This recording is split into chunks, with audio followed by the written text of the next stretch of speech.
Puji Tuhan saudara, silakan duduk. Salam sejahtera bagi kita semua, selamat pagi. Kasih karunia Tuhan kita rasakan. Kalau sampai saat ini kita masih ada, ini sungguh karena kemurahan Tuhan. Amin saudara, sungguh luar biasa kebaikan Tuhan sampai saat ini. Baik, tema khotbah hari ini, ikuti teladan Yesus. Sekali lagi, ikuti teladan Yesus. Tadi pagi sudah saya katakan, selama nafas ini masih ada di dalam kandung badan. Dan hal ini pun juga sering saya katakan dari tempat ini. Selama jantung ini masih berdetak, selama nafas ini masih ada di dalam kandung badan, kita tidak akan terlepas yang namanya masalah. Amin saudara. Kita tidak akan terlepas yang namanya problema. Kita tidak akan terlepas namanya kesulitan hidup. Sekalipun pagi-pagi saudara berdoa, Tuhan, aku ingin hari ini tidak ada masalah. Mungkin 1 jam tidak ada masalah, tetapi siang sudah ada masalah. Mungkin pagi-pagi hari saudara berdoa, Tuhan, jangan sampai hari ini ada pencobaan di dalam hidupku. Mungkin 1 jam tidak ada pencobaan, tetapi sore mungkin ada pencobaan. Nah, inilah realita kehidupan. Bahkan sering masalah yang satu belum selesai, muncul masalah yang baru. Pencobaan yang satu belum tuntas, muncul pencobaan yang lain. Sekali lagi, inilah realita atau kenyataan hidup yang harus kita hadapi. Nah, untuk itu pada saat ini kita mau belajar bagaimana kita bisa menangani setiap masalah yang Tuhan izinkan terjadi dalam hidup kita. Bagaimana kita bisa menangani problema, pencobaan yang Tuhan izinkan dalam hidup kita. Sehingga ketika semuanya itu terjadi, kita tidak tergeletak. Ketika pencobaan itu terjadi dalam kehidupan kita, kita tidak terhilang, bahkan jauh daripada Tuhan. Karena apa? Ketika kita tidak menyikapi masalah, tantangan, pencobaan yang terjadi dalam kehidupan kita dengan baik, lalu kita tidak bertanya sama Tuhan langsung, ya saya bisa menangani masalah ini, biasanya akibatnya fatal. Contohnya saja, kalau saudara melihat kisah tentang Elimelek. Di Bethlehem Tuhan izinkan terjadi kelaparan. Ada masalah. Ada sesuatu yang tidak beres di Bethlehem, yaitu ada kelaparan. Dan dampak dari kelaparan itu ada begitu banyak orang mengungsi. Mencari tempat yang dianggapnya ada masa depan, mencari tempat yang dianggapnya ada solusi menyelesaikan masalah, yaitu kelaparan. Rupanya Elimelek, saudaraku, melihat fakta yang ada, tidak bertanya dulu sama Tuhan. Tuhan, ini sekarang Bethlehem ini terjadi paceklik, terjadi kesulitan makanan. Dia tidak bertanya begitu. Apa yang dilakukan oleh Elimelek? Panggil istri dan kedua anaknya, ayo kita pergi ke Moab. Dengan harapan di Moab dia ada masa depan. Dengan harapan di Moab dia akan memiliki sesuatu yang indah yang tidak ditemukan di Bethlehem pada waktu itu, yaitu makanan. Mereka pergi, saudaraku. Dan kenyataannya apa? Di Moab dia justru mengalami masalah yang jauh lebih besar. Apa itu? Elimelek mati. Kedua anaknya mati. Nah ini saudaraku. Jadi kita belajar dari kisah ini. Jangan sampai ketika Tuhan izinkan sesuatu terjadi dalam kehidupan kita, kita sebagai orang percaya tidak mengandalkan Tuhan. Apa yang harus aku buat Tuhan? Apa yang harus aku lakukan? Kita merasa hebat sehingga langsung coba dengan kekuatan sendiri. Ayo kita sebagai orang yang percaya, kita mau belajar segala sesuatu. Mau bertanya sama Tuhan, amin saudara. Mau bertanya sama Tuhan, amin saudara. Nah, kita akan melihat saudara, bagaimana Tuhan Yesus memberi satu teladan. Dan ketika pencobaan terjadi dalam pribadi Yesus sebagai manusia 100%, apa yang dilakukan oleh Yesus? Kita mau belajar saudara. Kita lihat di dalam kitab Matius pasal yang keempat. Dalam kitab Matius pasal 4 ayat yang pertama dan ayat yang kedua. Maka Yesus dibawa oleh roh ke padang gurun untuk dicobai iblis. Perhatikan roh di sini roh besar, yaitu roh Allah. Ayat yang kedua, dan setelah berpuasa 40 hari dan 40 malam akhirnya laparlah Yesus. Wow. Saudara, mungkin saudara berpikir, kok Yesus dibawa oleh roh? Sebenarnya, dalam statusnya dan kedudukannya sebagai anak Allah, dia bisa menolak, saudaraku. Dia bisa menolak untuk dibawa roh ke padang gurun dan dicobai oleh iblis. Tetapi kita lihat di sini ada satu kebenaran yang dapat kita contoh. Dalam hal kebenaran, Yesus memberi contoh yang baik yang dilakukan oleh Yesus. Walaupun dia statusnya sebagai anak Allah, ketika dibawa roh, satu hal, dia taat. Ini. Walaupun statusnya sebagai anak Allah, di dalam hal kebenaran, dia mau dituntun, dia mau dibawa Roh Kudus. Yesus saja, saudaraku, sebagai anak Allah mau taat. Seharusnya kita sebagai anak-anak Yesus, anak-anak Allah, anak yang sudah ditebus oleh darahnya, seharusnya kita juga mau menteladani pribadi Yesus. Amin, saudaraku. Ada begitu banyak anak Tuhan merindukan sesuatu yang spektakuler terjadi dalam hidupnya. Merindukan hidupnya diberkati, mengalami kelimpahan, mengalami peningkatan, mengalami promosi, bahkan mengalami mujizat.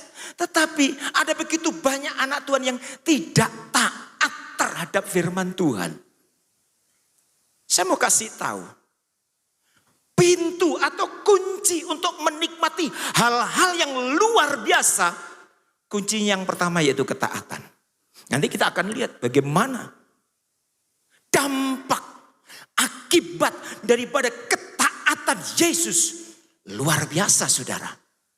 Ayo, jangan sampai kita hanya merindukan, mendambakan sesuatu yang besar terjadi dalam hidup kita, tetapi kita tanpa memiliki ketaatan terhadap perintah Tuhan. Yesus sebagai anak Allah pun, wow, dia menteladani kita untuk taat, saudara. Jadi ini yang harus kita miliki dalam kehidupan kita, saudaraku. Saya mau kasih tahu, saudara. Di depan kita, ini banyak hal-hal yang luar biasa yang Tuhan siapkan untuk saudara dan saya. Amin, saudara. Amin, saudara. Di depan kita itu ada hal-hal yang Tuhan siapkan. Barangkali saya gambarkan ada paket yang luar biasa yang siap dikirim untuk saudara dan saya. Paket mujizat, paket kesembuhan, paket pertolongan itu sudah disiapkan oleh Tuhan. Tetapi untuk menikmati itu, yang pertama milikilah ketaatan. Bahkan sering saya katakan dengan tegas, jangan bermimpi kita menikmati hal-hal yang spektakuler yang datangnya daripada Tuhan kalau kita tidak menjadi pribadi-pribadi yang mentaati firman Tuhan. Nanti kita akan melihat bagaimana tokoh-tokoh Alkitab karena taatnya terhadap firman Tuhan, sesuatu yang tidak masuk akal itu dinyatakan Tuhan. Tentu kita ingat kisah tentang Ishak. Kalau saudara dapat melihat di dalam kisah Ishak di dalam Kejadian pasal 26 di sana. Ishak di tempat itu juga terjadi kelaparan. Di mana Ishak tinggal terjadi kelaparan. Ada begitu banyak orang-orang pada mengungsi untuk mencari tempat di mana ada makanan. Semua pada mengungsi, dia tidak ingin mati kelaparan. Demikian juga dengan keluarga Ishak.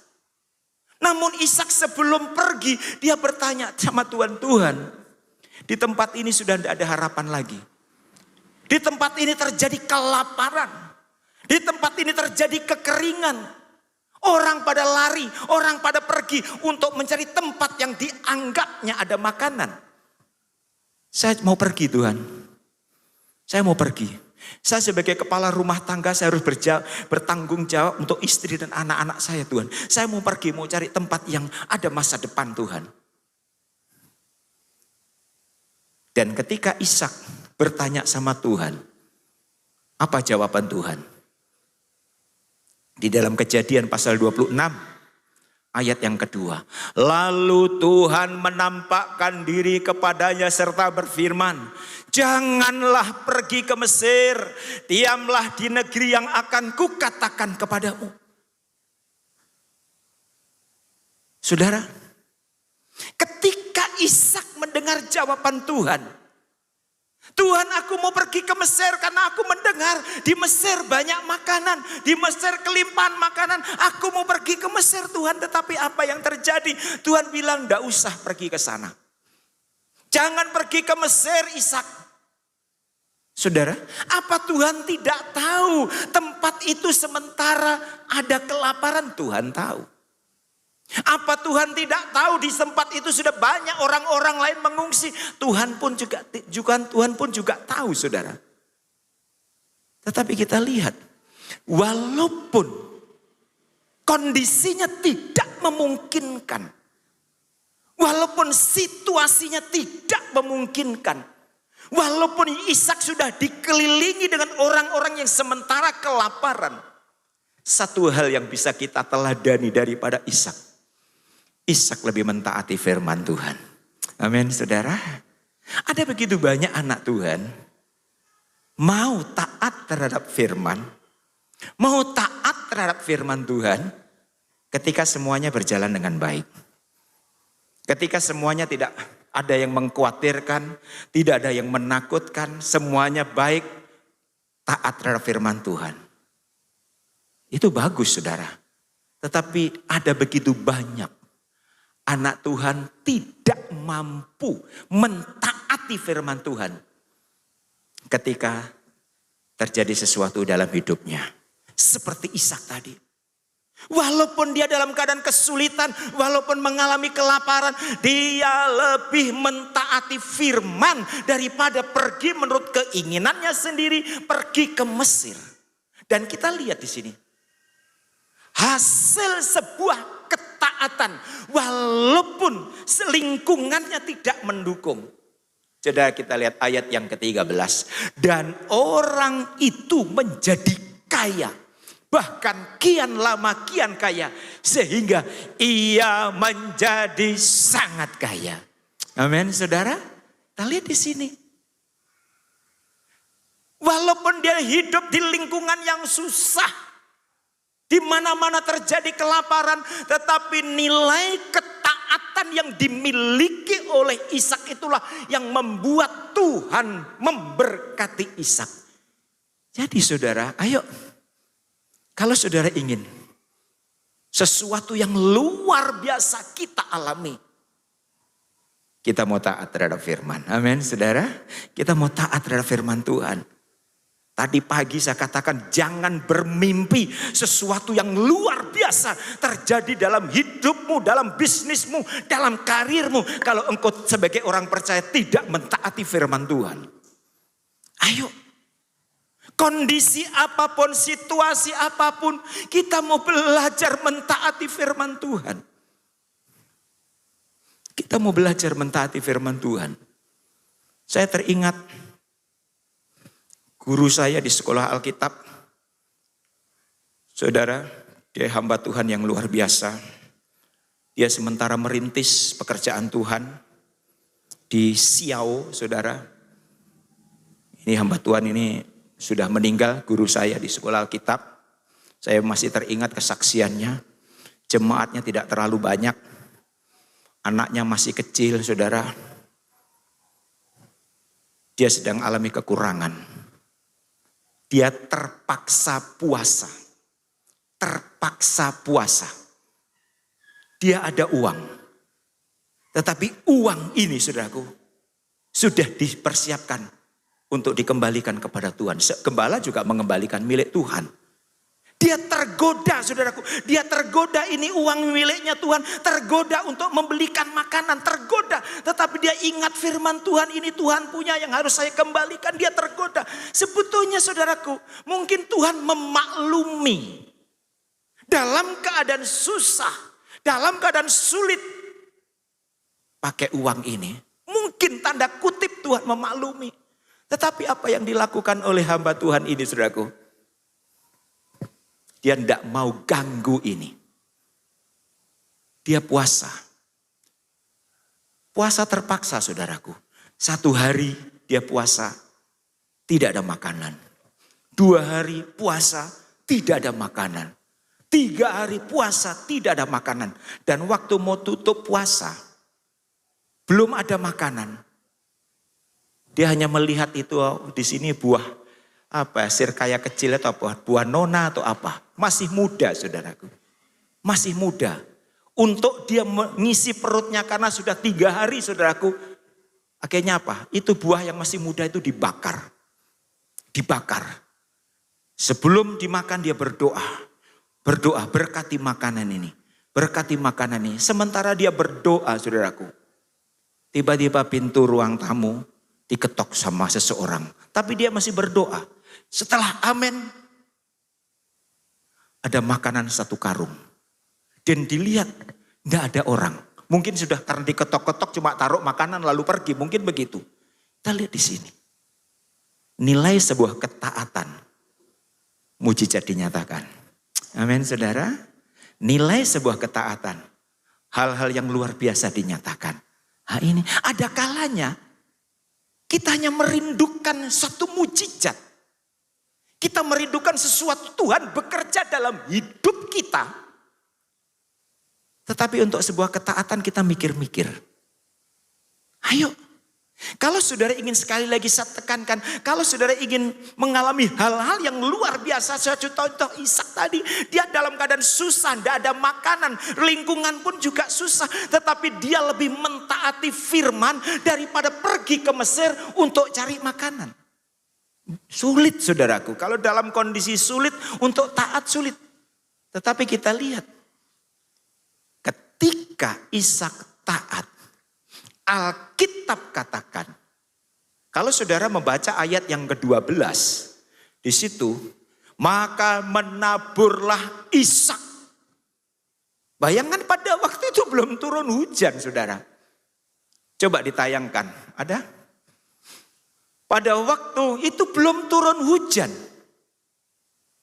Tetapi Ishak menabur, saudara. Mungkin coba ditayangkan. Karena memang tidak saya persiapkan ayat ini. Ayat yang ke-12, Kejadian 26 ayat yang ke-12. Kejadian, maka menaburlah Ishak di tanah itu. Dan dalam tahun itu juga ia mendapat hasil 100 kali lipat. Sebab ia diberkati Tuhan. Amin, saudara. Tanah belum turun hujan, masih kering kerontang. Tapi ketaatan yang dilakukan oleh Ishak itulah membuat dia diberkati Tuhan. Mungkin ketika dia menabur benih di tanah yang gersang, di tanah yang kering, tetangga-tetangganya komplain, Ishak, kamu ini sudah tidak waras sekali. Kamu perhatikan ini tanah belum ada hujan. Kamu perhatikan tanah ini kering. Kenapa kamu menabur benih? Mungkin ketika Ishak menabur, menanam benih. Orang pada komplain. Tetapi kita lihat. Tuhan menghargai anak-anaknya yang mentaati firman Tuhan. Amin, saudara. Tuhan sangat antusias menghargai anak-anaknya yang mau mentaati firman Tuhan. Sehingga ayat 13 tadi katakan Ishak menjadi orang yang sangat kaya. Ayo, kalau saudara ingin alami yang luar biasa dalam hidupmu, dalam bisnismu. Yang pertama yang kita harus lakukan, kita belajar seperti Tuhan Yesus.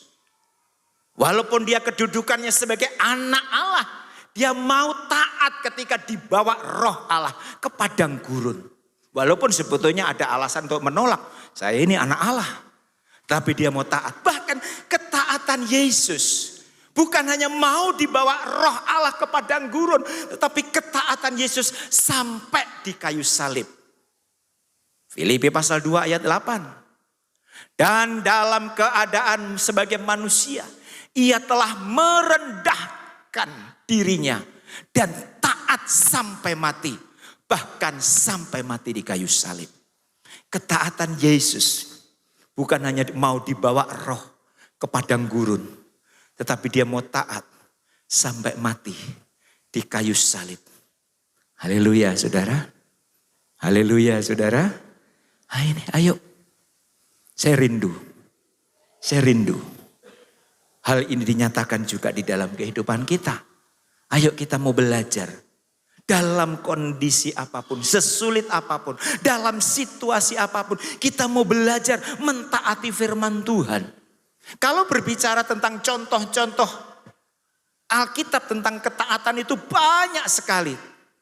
Tentu saudara ingat tentang Naaman, panglima, orang yang hebat, punya jabatan, tetapi dia kena kusta. Akhirnya dia dapat berita, dia pergi. Temui hamba Tuhan di sana. Ada hamba Tuhan namanya Elisa. Dia bisa menyembuhkan segala sakit penyakit. Akhirnya Naaman ini saudaraku pergi ke rumah Elisa. Elisa tidak menemui. Hanya menyuruh orangnya. Bilang sama Naaman. Suruh mandi di sungai Yordan. Saudara. Ketika Naaman mendengar itu hatinya jengkel, hatinya panas. Mungkin di dalam hatinya berkata, apakah ini hamba Tuhan Elisa ini tidak tahu kalau aku ini seorang panglima? Apakah Elisa ini tidak tahu kalau aku ini punya jabatan tinggi di negara ini? Kok sepertinya melecehkan aku, tidak menemui aku, lalu berdoa tumpang tangan. Cuma suruh pergi ke sungai Yordan mandi. Akhirnya apa? Naaman pulang dengan kecewa. Berangkat sakit kusta, pulang sakit kusta. Tapi untungnya di tengah jalan, dia mau mendengar nasihat ajudannya. Pak Naaman, sebetulnya permintaan hamba Tuhan itu tidak sulit loh Pak. Bapak hanya disuruh mandi di sungai Yordan. Apa susahnya, apa sulitnya? Tapi saudara, orang kalau jabatannya semakin tinggi, itu gengsinya semakin tinggi. Orang kalau kekayaannya semakin besar, gengsinya pun juga semakin besar. Ini Naaman ini gengsinya tinggi karena dia seorang panglima. Lalu disuruh hamba Tuhan, bukannya berdoa tumpang tangan, tetapi suruh pergi mandi di sungai Yordan. Dia gengsi dengan kondisi itu saudaraku. Saya mau kasih tahu. Di hadapan Tuhan kita tidak boleh gengsi. Amin saudara? Amin saudara? Kita mau belajar seperti Daud, seorang raja. Ketika dia memuji Tuhan saudara. Dia bukan hanya diam-diam saudara.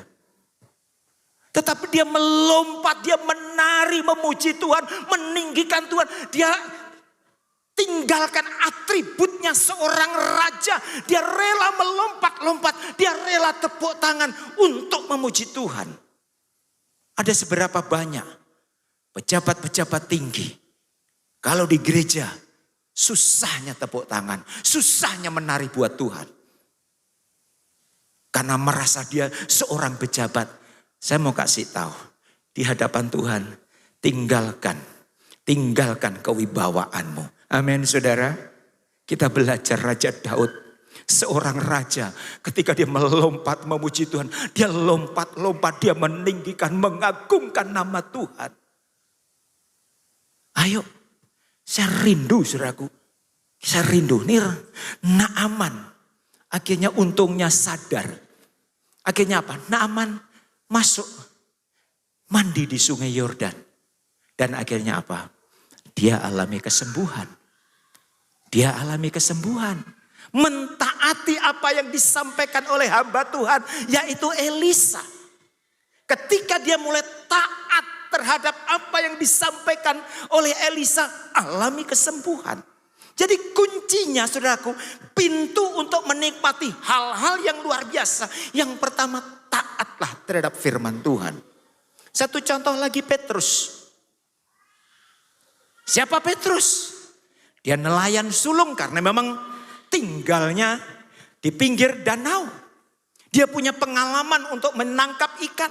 Tetapi pada waktu itu dia semalam-malaman tidak dapat ikan. Pulang dengan kecewa.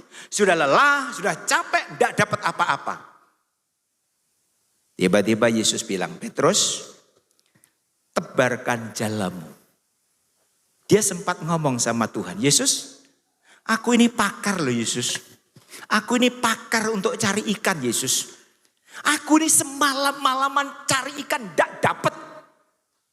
Biasanya cari ikan tuh paling gampang malam. Ini sudah pagi, ini sudah siang. Mau cari ikan. Bagaimana mungkin bisa dapat? Petrus sempat komplain dengan Tuhan. Tetapi akhirnya apa? Apa kata Petrus? Karena engkau yang menyuruh. Perhatikan. Karena engkau yang menyuruh.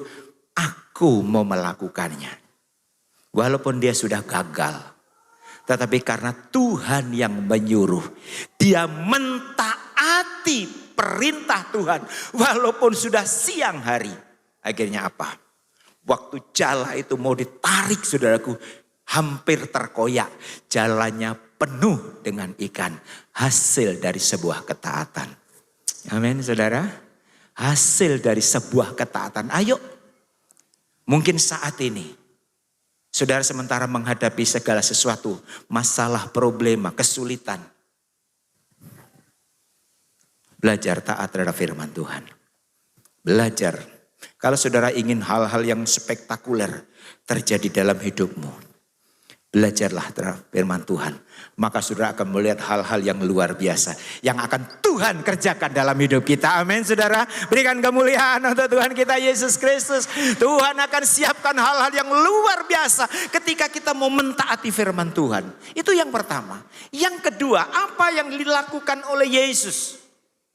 Dan ini menjadi teladan bagi kita. Yang kedua, Yesus punya kesabaran. Ayatnya tetap di dalam Matius pasal 4 ayat 1. Yesus punya kesabaran, saudara. Padang gurun itu adalah satu tempat yang tandus. Padang gurun itu adalah satu tempat yang sunyi. Tempat binatang-binatang liar. Jadi padang gurun bukannya tempat yang asri. Padang gurun bukan tempatnya untuk rekreasi. Padang gurun bukan tempat yang nyaman, saudaraku. Tetapi kita lihat saudaraku, walaupun Yesus dibawa ke padang gurun saudara, dia tidak komplain. Bahkan di padang gurun dia puasa 40 hari 40 malam. Ini berbicara tentang kesabaran di dalam menunggu waktunya Tuhan saudara. Nah ini, dia sabar walaupun harus mengalami sesuatu yang menurut daging tidak mengenakan saudara. Dia mau sabar. Dan kita lihat dampak dari kesabaran Yesus. Walaupun dibawa di padang gurun. Dampaknya apa? Saat ini sekian miliar orang percaya kepada Yesus. Ini luar biasa saudaraku. Sekian miliar orang percaya kepada Yesus. Ada kalanya saudara. Ada kalanya kita di dalam kita berdoa. Kita maunya instan. Tuhan, aku berdoa ini, hari ini harus selesai. Hari ini harus dijawab. Sering kita begitu saudaraku. Ketika doa kita belum dijawab, permohonan kita belum diinginkan, kita ngambek. Kita tinggalkan Tuhan. Kita menjadi lemah iman kita. Saudara, ingat minggu lalu khotbah saya. Di depan kita ada begitu banyak ya. Amin. Di depan kita ada begitu banyak ya. Janji Tuhan itu ya. Tetapi ada kalanya. Untuk menikmati janji Tuhan yang ya. Ada kalanya kita harus melewati tidak. Nanti baru ya. Saudara pasti ingat khotbah saya minggu kemarin. Ketika zaman Elia tidak turun hujan 3,5 tahun. Lalu Elia berdoa di Gunung Karmel, Tuhan, Akhiri paceklik ini Tuhan. Akhiri kemarau ini Tuhan. Dan saat itu Elia mendapat jawaban, ya akan turun hujan. Tetapi faktanya apa? Elia harus melewati 6 kali tidak. Dia menyuruh bujangnya. Coba lihat, periksa. Bujangnya naik gunung. Lalu memberi laporan, Om, langit begitu cerah. Tidak ada tanda-tanda hujan. Tidak satu kali. Besoknya lagi juga begitu. Coba naik lagi. Jawabannya sama. Tidak ada tanda-tanda hujan. Besoknya lagi juga begitu. Jawabannya sama. Tidak ada tanda-tanda hujan. 6 kali. Tidak. Tetapi akhirnya apa? Hari ke-7 hujan deras. Ada kalanya, saudaraku. Ada kalanya. Untuk menikmati janji Tuhan yang ya, kita harus melewati beberapa tidak. Nah, ketika kita melewati beberapa tidak inilah yang kita tidak sabar.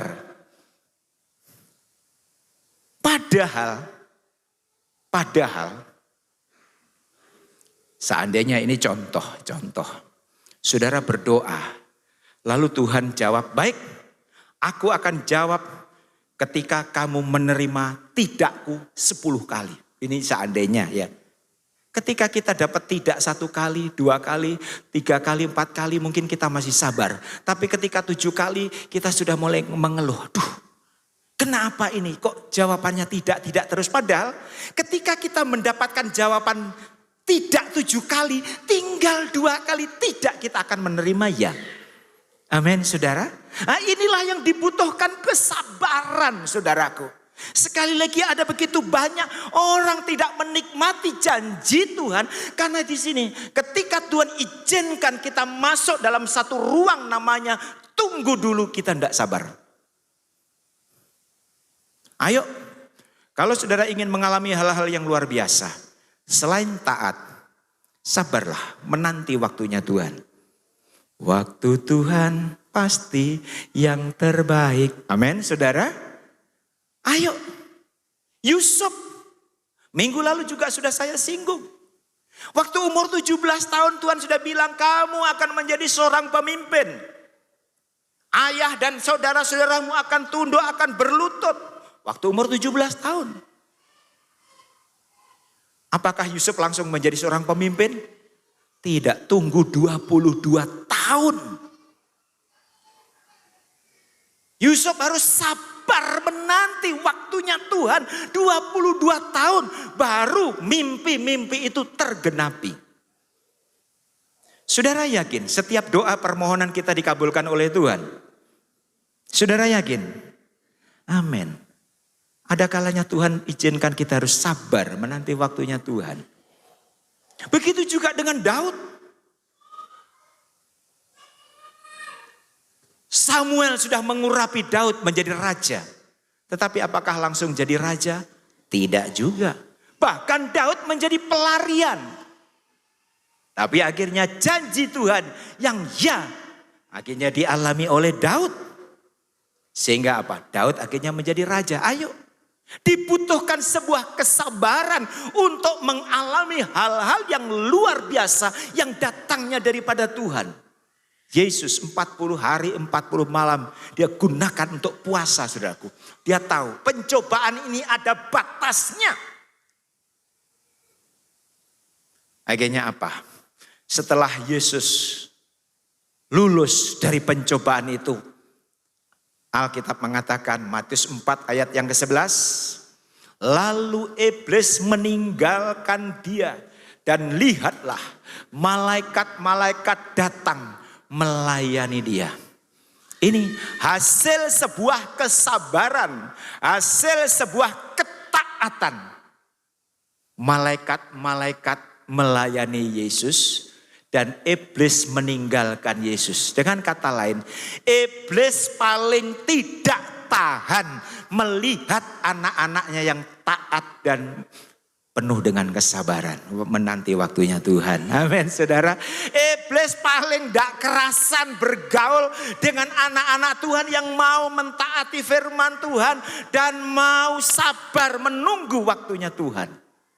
Ayo Kalau saudara ingin mengalami hal-hal yang luar biasa, kuncinya dua ini. Yang ketiga atau yang terakhir, Yesus tegas. Ketika iblis bilang, jadikanlah batu-batu ini menjadi roti. Apa respon Yesus? Yesus tidak mau. Karena apa? Yang menyuruh iblis. Yesus tidak mau melakukan.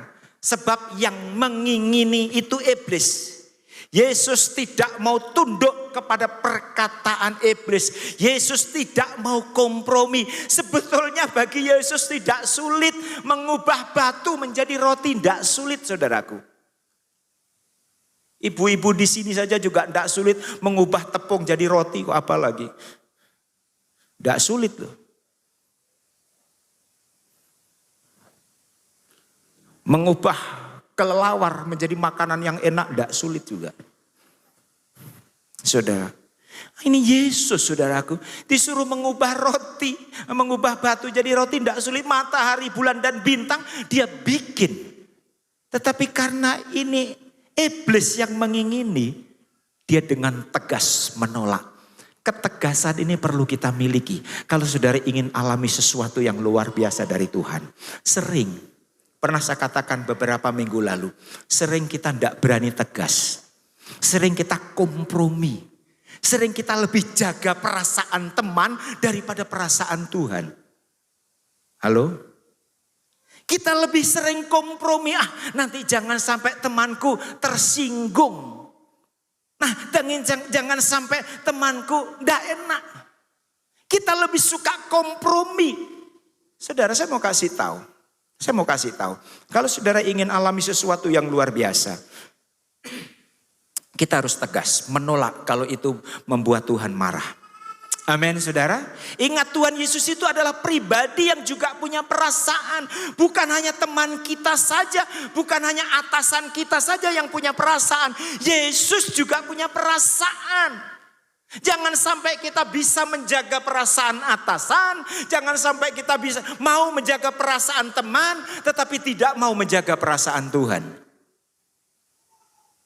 Ayo, sering kita kalah dalam hal ini. Dibutuhkan ketegasan. Tentu saudara ingat Daniel. Saudara ada baca di dalam kitab Daniel.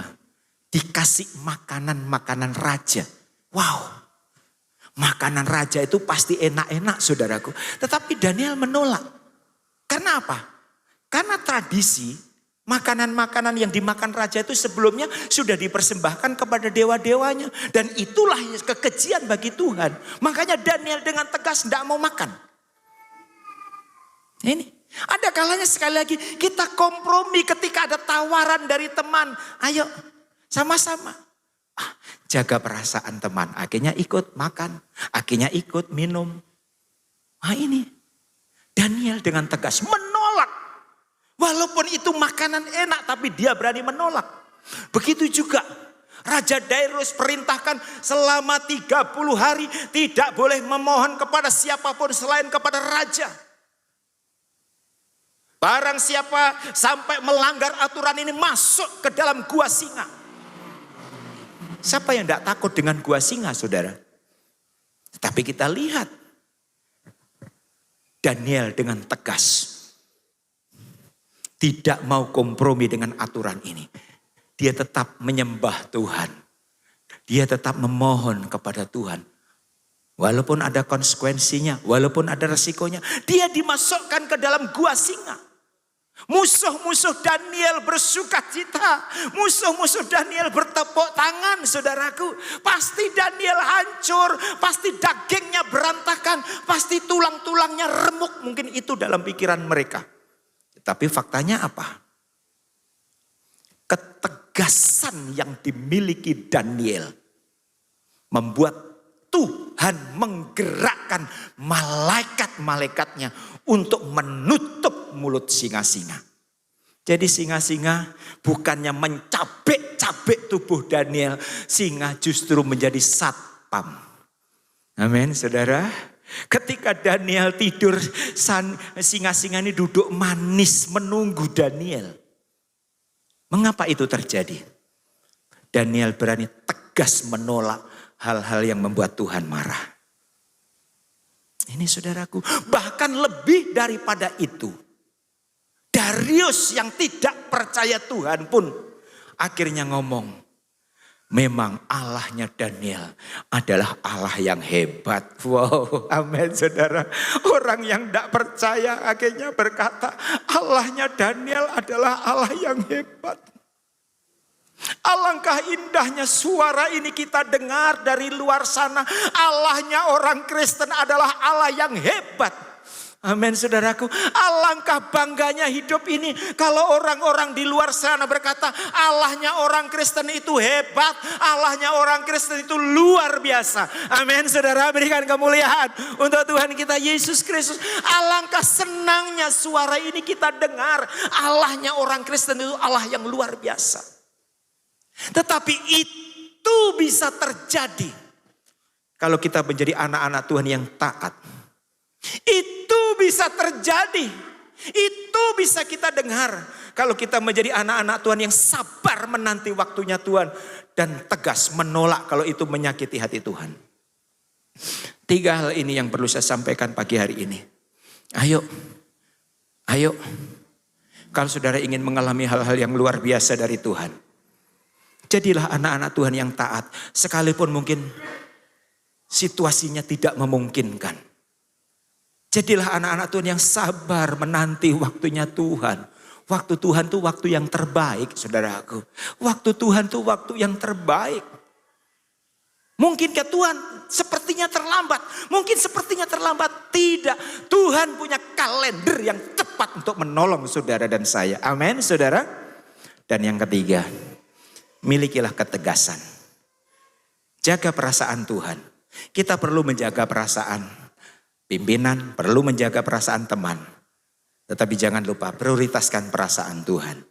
Maka ketika kita mau melakukan hal ini, kita akan melihat suara-suara dari luar mengagungkan nama Yesus. Amin saudara. Suara-suara dari luar memuliakan nama Yesus. Allah kita di dalam nama Yesus, Allah yang dahsyat. Amin. Tuhan Yesus memberkati firman-Nya. Berikan kemuliaan untuk Tuhan Yesus sekali lagi. Silakan pemain musik. Ayo kita mau meneladani Yesus. Bagaimana Tuhan Yesus adalah pribadi yang taat. Tuhan Yesus diuji bukan karena Tuhan Yesus imannya lemah. Tidak saudaraku. Tuhan Yesus dicoba itu untuk memberikan contoh kepada saudara dan saya. Ayo. Kalau saudara ingin alami hal-hal yang luar biasa yang datangnya daripada Tuhan, 3 ini menjadi bekal bagi kita. Kalau mungkin saudara belum mentaati firman Tuhan, hari ini kesempatan kita diingatkan kembali oleh Tuhan. Atau setelah saudara sering kurang sabar menanti waktunya Tuhan, hari ini Tuhan izinkan kita mendengarkan firman Tuhan. Kalau selama ini saudara masih kompromi dengan dunia, biarlah firman Tuhan hari ini, aku mau tegas. Mulai saat ini aku berani menolak ya kalau itu tidak berkenan kepada Tuhan. Maka bersiaplah. Hal-hal yang luar biasa, hal-hal yang spektakuler akan dinyatakan dalam hidup saudara dan saya. Amin. Kita nyanyi satu pujian, seperti Yesus. Seperti Yesus, itu saja yang kuingini. Haleluya. Sementara saudara menyanyikan pujian ini, renungkan firman Tuhan.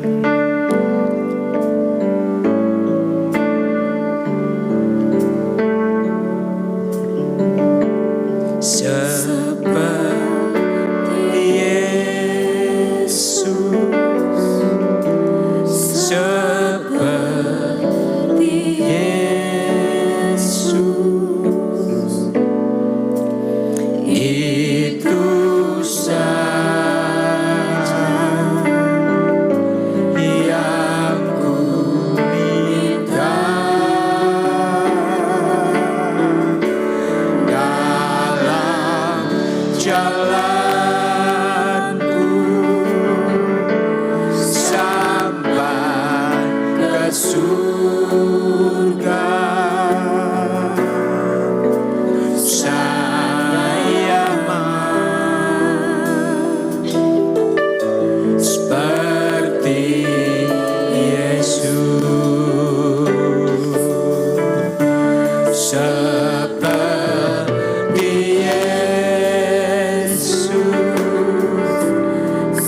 seperti Yesus,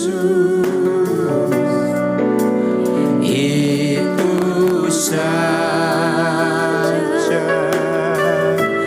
yang ku minta dalam jalanku sampai ke surga. Saya mau.